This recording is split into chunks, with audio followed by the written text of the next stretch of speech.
Hello, my name is Robass, and I was born in the year 1999. It was a fantastic year, not because I was born, but because it was a year so boring that a Stanford-educated political scientist, this man, Francis Fukuyama, he wrote an entire book titled The End of History. All right?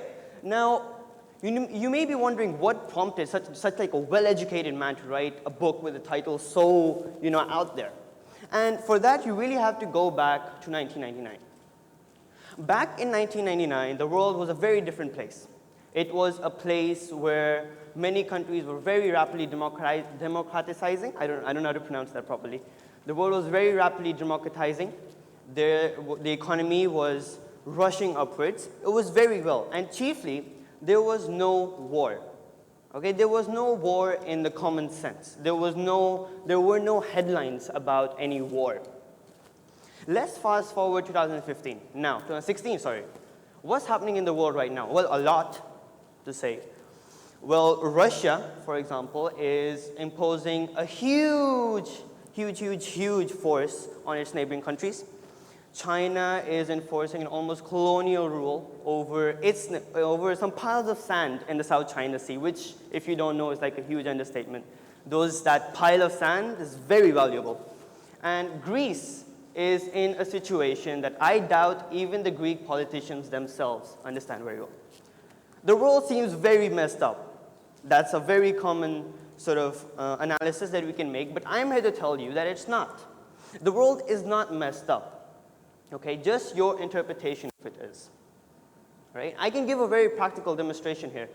How many of you read the newspaper? Anyone? Read the newspaper? All right, read any sort of news, BuzzFeed, anything? BuzzFeed? Great, okay.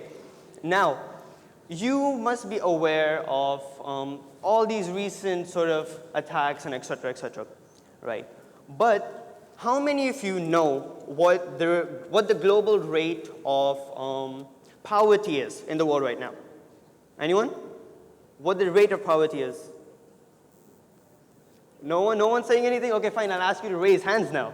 Okay, how many of you agree with the statement that 80% of the world, 80% of the world is in extreme poverty? How many of you agree with that? All right, a few in the front. Okay, how many of you say no, that's way too much, it must be less? How many of you say no, 50% of the world? Okay, a lot more there, okay. How many of you say still, no, that's way too much? 30%, that's a more valid thing. How many of you agree with that? Huh? Less? Okay. Okay, a few there. Okay, well, I'm here to tell you that you were all very close. Okay, especially the ones you agree with 80, you were very close. The actual figure was 16. Very close, just a few numbers off. Okay, now this is a very common sort of analysis this is a very common thought pattern that you have when you think of the world. Okay, now a good quote to put here would be from the Roman Emperor Nero, who was one of the last emperors of Rome, if you didn't know. And he is known to have said,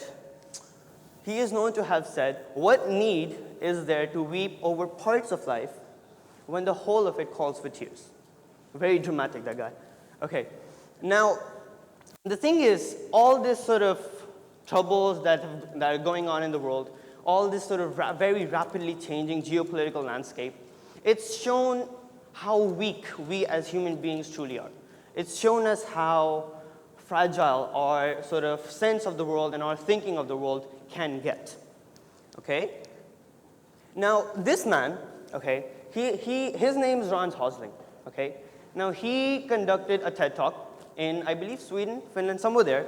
He conducted a TED Talk where he asked his audience the same question that I asked you. What percentage of the world is poverty? That question. Okay, now, and the thing is, his audience, okay, they answered and gave very similar values to what you all gave. The majority of them said 80% of the world, 50% of the world is in extreme poverty. One person, in fact, was adamant that no, all of it's wrong. 95% of the world is in extreme poverty. That's nearly 6.5 billion people who are in extreme poverty. Okay, and the thing is, you may feel bad about it, but there are a few sort of psychological explanations for this. Okay, there are two in particular that I would like to talk about. Okay, there are two main psychologies. First is the positivity bias. Second is the negativity bias. But before I get into those even, I want to explain the reminiscence bump. Now, across a number of studies that were conducted from the 1980s, 1900s, they found that when they asked 70-year-olds, 80-year-olds, like really old people, when they asked them, okay, what was the best autobiographical memory they had from their life, they tended to best recall events that occurred to them from ages 10 to 30, okay? And after that, they just forgot. You can see the graph there. They just seemed to forget. They couldn't recall. But then, as they got, 60, 50, 60, they started recalling events better again. Essentially, numbers aside, what this idea basically says is that people, as they get older, okay, they tend to remember events from their past better. And in particular, they remember events from their late childhood, than their early adulthood. Okay, so you're more likely to remember events from your childhood. That's the basic idea. Now getting back to the two biases I mentioned earlier. First is the negativity bias. Okay, now across a number of studies that were again conducted, they found that if you told people things, okay, if you complimented them and if you said something bad about them, if you said like, oh my God, you're so ugly, if you said that, okay, they were just more likely to remember that than if you said, wow, you look so good today. They were just more likely to remember that you insulted them, okay? Now, on the other hand, we have the positivity bias. This is a bit better. This says that as people grow older, okay, they tend to remember the positive events that happened to them in their past. Now, combine this with the reminiscence bump I mentioned earlier. Now, what this essentially puts out is that people, as they get older, they remember positive events, and in particular, they remember events from their childhood. So over the span of their life, all right, they tend to remember events that were more positive, okay, when they were young, and now they're not. That's the basic outlook that you have with the positivity bias. Okay. Now, both of these can be explained by this part of the brain. It's called the amygdala. I mean, I don't know if you can see it, but there are two highlighted things there. And this is called the amygdala. I don't want to get too much biological here, but this is basically the center of your brain that controls your emotions, how you feel about things, all that sort of stuff. And a very common statistic that you may come across when you read about the amygdala is that it takes less than a second, or almost 50 milliseconds, for bad news or negative events to be processed by this part.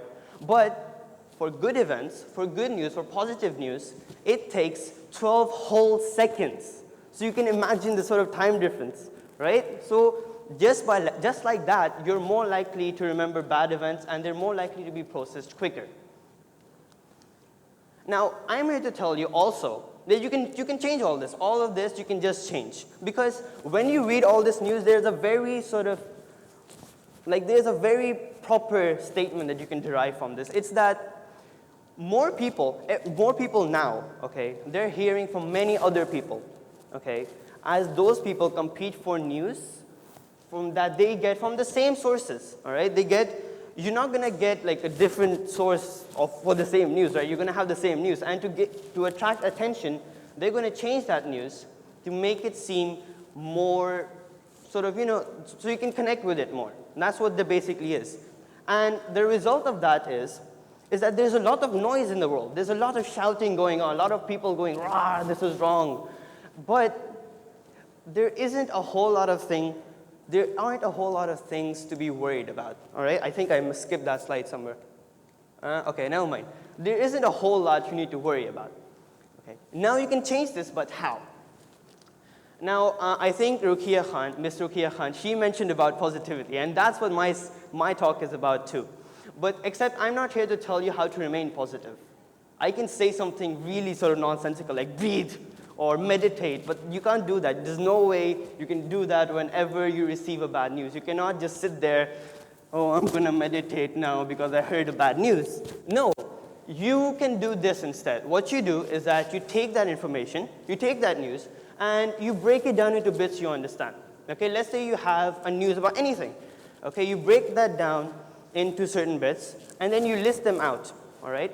Then what you can do is read it and analyze what you actually understand. Because the majority of the time when you read news, you don't actually understand what's going on. You just sort of admit like, oh yeah, I know. That's just automatic in your head, right? But now what's happening is that you take that news, you break it down into bits that you can understand, okay? And then with those bits, you just take out the positivity and you take it out, okay? You extract it, you hold it aside, and then you highlight that for the world to see. All right, so what you're doing is that you're spreading positivity, right? Now, you may sort of understand this as you sort of becoming aware of the negative events and then ignoring it. And that is called a passively positive. You will then be called a passively positive individual. There are two kinds of positivity. There's passive positivity, and then there's active positivity. Passive positivity is receiving bad news, okay, receiving bad news, and then ignoring it.